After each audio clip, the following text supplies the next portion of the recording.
Hey, what's up guys, Jaeky here. Today we're going to be going over the top 5 tips and tricks on how to rank up in Valorant.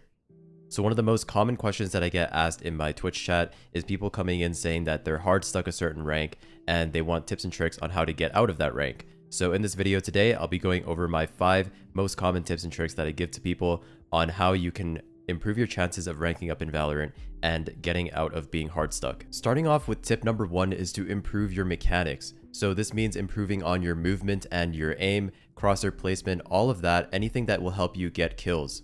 Having a super strong mechanical base will help you get kills and win your 1v1 duels and can also carry you out of being hard stuck. Especially in lower elo, this is my number 1 tip to anybody in bronze, silver, around that elo, is to improve on your mechanics, so build on your movement, crosshair placement, and aim, and this can easily carry you to high elo just based off your mechanics alone. If you have really strong mechanics, you can easily carry yourself to high elo. So to build on your mechanics, I highly recommend incorporating a aim training routine. I've made several videos on crosshair placement guides, movement guides, and aim training routines, so I'll leave all of those videos in the description below. But if you guys just want a simple version of an aim routine that you can start incorporating, all you need to do is load up into the range, spawn some bots, and then first we're going to start off with 0 movement. And all we want to do is just move our crosshair to the bot's head and shoot, prioritizing accuracy over speed. So you want to make sure you are 100% accurate. Even if you are really slow, you just want to take your time and make sure that you're super accurate. And then over time, as you get more confident with your accuracy, your speed will go up alongside with it. So don't worry too much about the speed, just worry about being 100% accurate.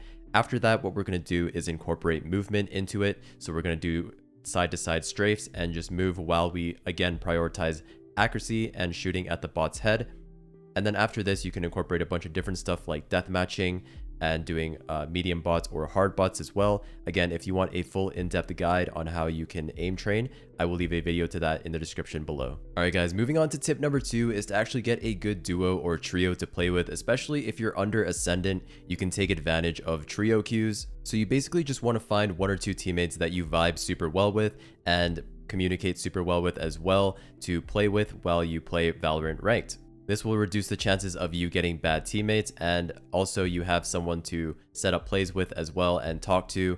If you ever get tilted, you can complain to your duo instead of, bottling it up, and sometimes I find that that makes me play better as well. So if you actually don't have any friends around your rank that play Valorant, what you can do is actually go over to like the official Valorant Discord. There's a lot of channels in there for people who are looking for teammates to play with, so you can always find people in those discords, as well as if you're ever playing ranked and you have someone on your team that you really vibe with and you guys communicate super well together or whatever, you can always add them after the game and maybe you'll find yourself a new Valorant friend to play with. But yeah, I think it's super important that you find 1 or 2 teammates that match your energy and that you get along super well with to play Valorant with. All right guys, moving on to tip number 3 is communication.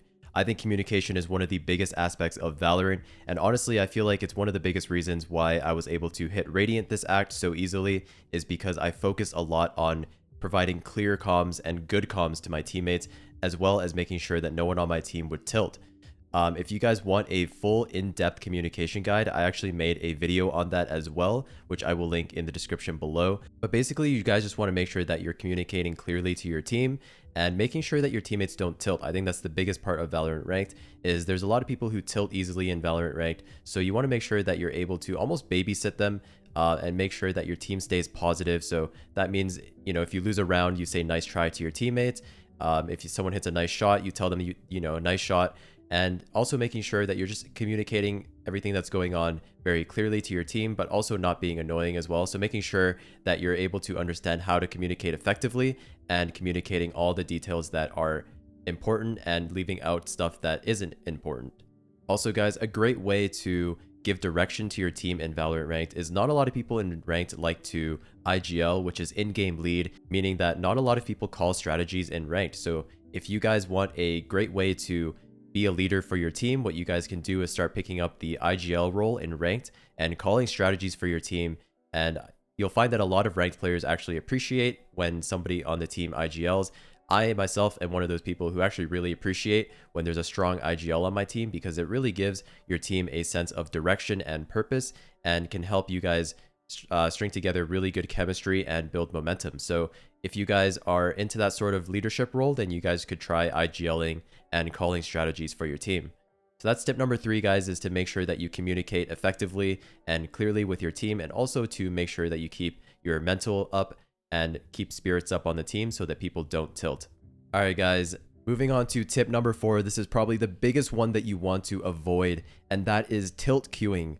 This happens in every single elo, from Iron to Radiant. Everybody tilt queues, and it's not good if you want to rank up. So basically what tilt queuing is basically you're just losing multiple games in a row and you decide to keep playing, and you're super tilted going into the game, and as a result that makes you make bad decisions and it makes you whiff a lot of your shots.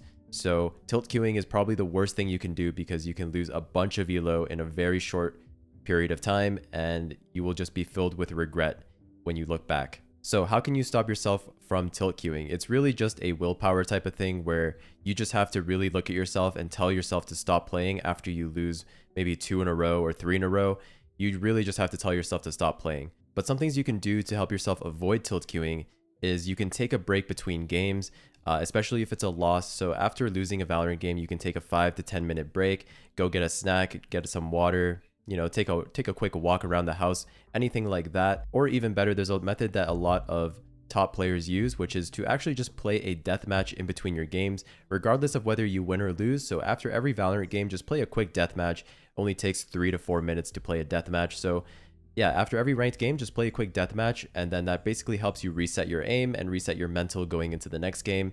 And that's another thing you can do as well. One thing that really helped for me this act is not playing with the same duo if you guys are losing a lot of games in a row. So for example, this act, if me and my duo lost 2 in a row, I would either go solo queue or I would find somebody else to duo with. That's another thing that you can try as well, is a lot of times when people tilt queue, it's with the same duo, and sometimes you just need to switch things up. My general rule of thumb for me is if I lose 2 games with my duo, I will either go solo queue or I will find somebody else to play with, and maybe you guys can try incorporating that as well. Don't feel bad, just, you know, tell your duo that you guys can play some other time, and then you can go solo queue or again play with somebody else. But again, guys, it really just comes down to discipline and willpower to stop yourself from tilt queuing. If you guys lose 2 in a row, please just take a break, play a deathmatch, or again find somebody else to play with to see if that switches things up. But yeah, tilt queuing is the way that a lot of people lose a ton of RR, so I would highly recommend avoiding tilt queuing. Alright guys, and for my final tip is to actually learn one agent in every role so that you're able to fill comfortably for your team.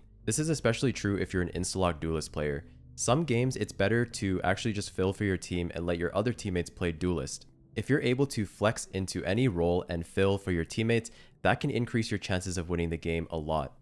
So I highly recommend you guys pick one agent from every role to learn how to play at a decent level so that you're able to fill on every single map no matter what. This ensures that you'll have to dodge less games, and if you ever have a game where 2 people immediately insta-lock Duelists, you don't have to be worried because you can always fill for your teammates. But that's pretty much it, guys. That was my guide on how to rank up in Valorant, and those are my top 5 tips and tricks on ranking up. Hope you guys enjoyed this video. If you did, make sure you leave a like, comment, and subscribe, and I will see you in the next one. Peace.